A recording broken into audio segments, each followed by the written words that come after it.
30তম পর্ব। আজকে আমরা বলবো আল্লাহ সুবহানাহু ওয়া তাআলা মুশরিকদের ব্যাপারে বলতেছেন, যখন নিষিদ্ধ মাসগুলো অতিবাহিত হয়ে যাবে, মুশরিকদেরকে যেখানে পাও হত্যা করো, বন্দী করো, প্রত্যেকটি ঘাটিতে উট পেতে বসে থাকো, আল্লাহ সুবহানাহু ওয়া তাআলা বলতেছেন। তবে এই মুশরিকরা যদি তওবা করে, সালাত কায়েম করে, যাকাত প্রদান করে, তাহলে তাদেরকে তোমরা ছেড়ে দাও। মুশরিকদের মুক্তির জন্য আল্লাহ সুবহানাহু ওয়া তাআলা বলতেছেন, যদি তওবা করে, সালাত কায়েম করে, যাকাত প্রদান করে, তাহলে তাদেরকে ছেড়ে দাও। আল্লাহ আযজা ওয়া জাল্লা 9 নম্বর সূরা 5 নম্বর আয়াতের মধ্যে আল্লাহ সুবহানাহু ওয়া তাআলা বলেন, ফাইদান সালাখাল আশহুরুল হুরুম ফাকদুল মুশরিকিন হাইতু ওয়াজাদতুমুহুম খুযুহুম ওয়াহসুরুহুম ওয়াকউদু লাহুম কুল্লা মারসাদ। আল্লাহ সুবহানাহু ওয়া তাআলা বলতেছেন, নিষিদ্ধ মাসগুলো যখন অতিবাহিত হয়ে যাবে, মুশরিকদেরকে যেখানে পাও তাদের সঙ্গে যুদ্ধ করো, হত্যা করো, তাদেরকে বন্দী করো এবং অবরোধ করো, প্রত্যেকটি ঘাটিতে ওঁত পেতে বসে থাকো।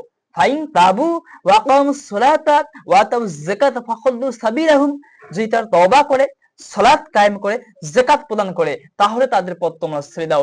ইন্নাল্লাহা গফুরুর রহিম, নিশ্চয় আল্লাহ ক্ষমাশীল, পরম দয়ালু। সুবহানাল্লাহ। তা আল্লাহ সুবহানাহু ওয়া তাআলা মুশরিকদের ব্যাপারে বলতেছেন, যদি মুশরিকরা মুক্তি পেতে চায়, তাহলে তাদেরকে তওবা করতে হবে, সালাত কায়েম করতে হবে, যাকাত প্রদান করতে হবে। এই তওবা ব্যতীত, সালাত ব্যতীত, যাকাত ব্যতীত মুশরিকরা কি পাবে না?